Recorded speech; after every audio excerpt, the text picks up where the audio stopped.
Welcome back as Dr. Darren Green joins us again to help decode the warning signs our GI tract might be sending us, from understanding the differences between upper and lower GI symptoms to the fascinating topic of stool gazing. This conversation is all about listening to your gut, quite literally.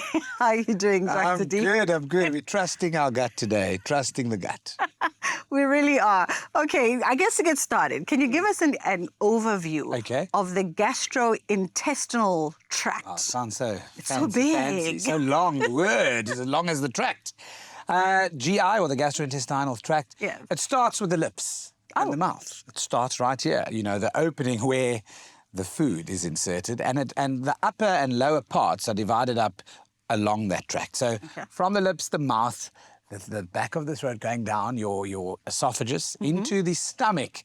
And then the first part of the small intestine that leaves the stomach is called the duodenum. That's the upper GIT, the upper gastrointestinal tract. The second part of the duodenum through the colon, and that leads all the way to the rectum and the anus, that is the lower GIT. What are some of the symptoms and signs, perhaps, that one is having issues with our upper GI? Okay, we'll start with the upper.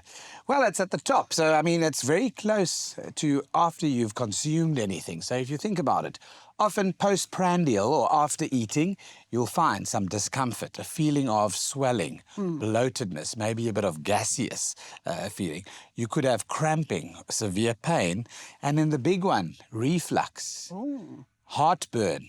So you feel this, this discomfort coming up, almost pushing up the back of your throat, from having a meal and then having acid reflux, for example. Now, when it comes to the lower GI, because you said it's divided into different parts, when it comes to the lower GI, what are the issues there that perhaps could be an indication of something a bit more serious? Yes, that something's going on there. So if you think about it, the food enters the mouth, which is all upper, and goes through the stomach, and that's all softening it and digesting it. When it's broken down already, then it needs to be sent to the factories for packaging and distribution and use in the body.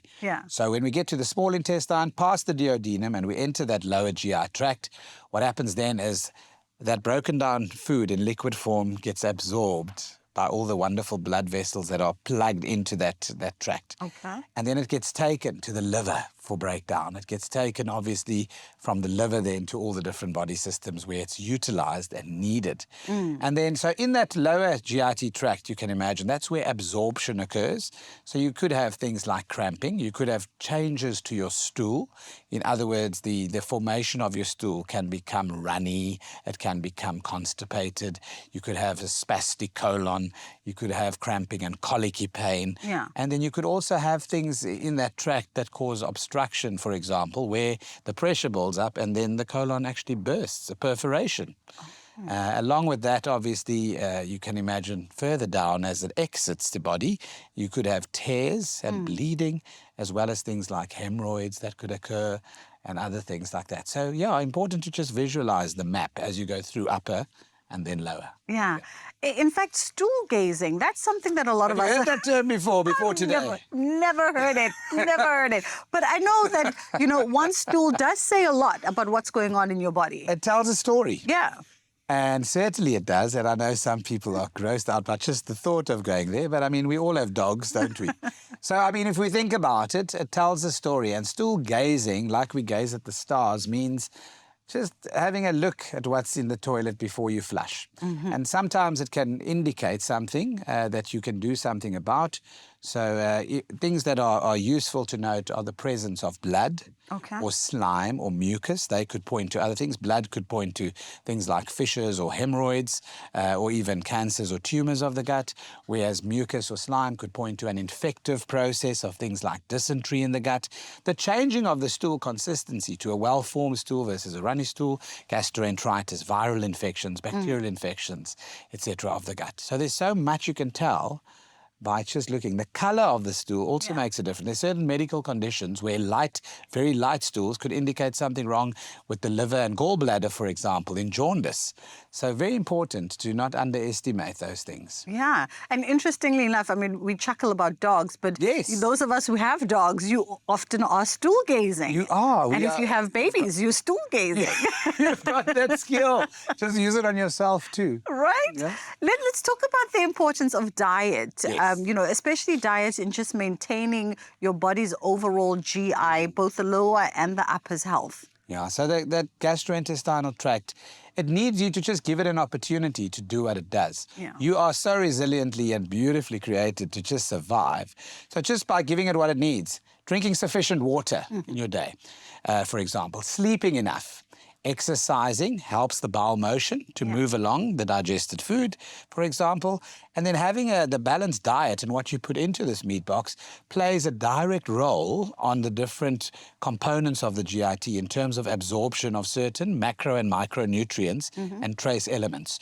So put in what you need in the different systems. So sufficient fruit, vegetables, whole grains, for example, less high sugar foods, etc. And then look at what you're doing that can damage your gut in terms of, certain habits. Things like excessive alcohol can destroy the gut bacteria and impair absorption and good digestion of food. And so too with that, medications. Ask your doctor, do I really need those pills? Especially things like antibiotics, especially things like antacids or acid pump blockers. And then obviously the other things to take into consideration are the balance of the food groups that you're eating. All right, so now that we have a gist and an understanding of how to keep our lower and upper GI healthy, if we detect a problem, when is it the time to then go see a doctor? 100%. So if you see blood in your stools that is not self-limiting and doesn't go away within a day or so, it could point to something else. You might need then obviously to have an examination done, a blood test or two done. If you're feeling exhausted, tired, and you're losing weight with stool changes, it could point to something that could be making you tired, like an anemia or an iron shortage. So anything from polyps in the gut through to an ulcer in your stomach that's bleeding slowly every day could lead to that. So also be very aware of the color in terms of blood, dark ground coffee colored stools, very significant of an upper GIT bleed, and then bright blood I've mentioned as well. And then persistent symptoms of pain and discomfort post-meals is not normal. We need to look at what's triggering it and have a consult with a specialist. Well, thank you, Dr. D. I think from this day forward, I definitely will be doing a little bit of stool gazing. Proud. Well, at least on the occasion. Remember that paying attention to these signs could be the first step towards better gut health, and I hope that you've walked away with something as well.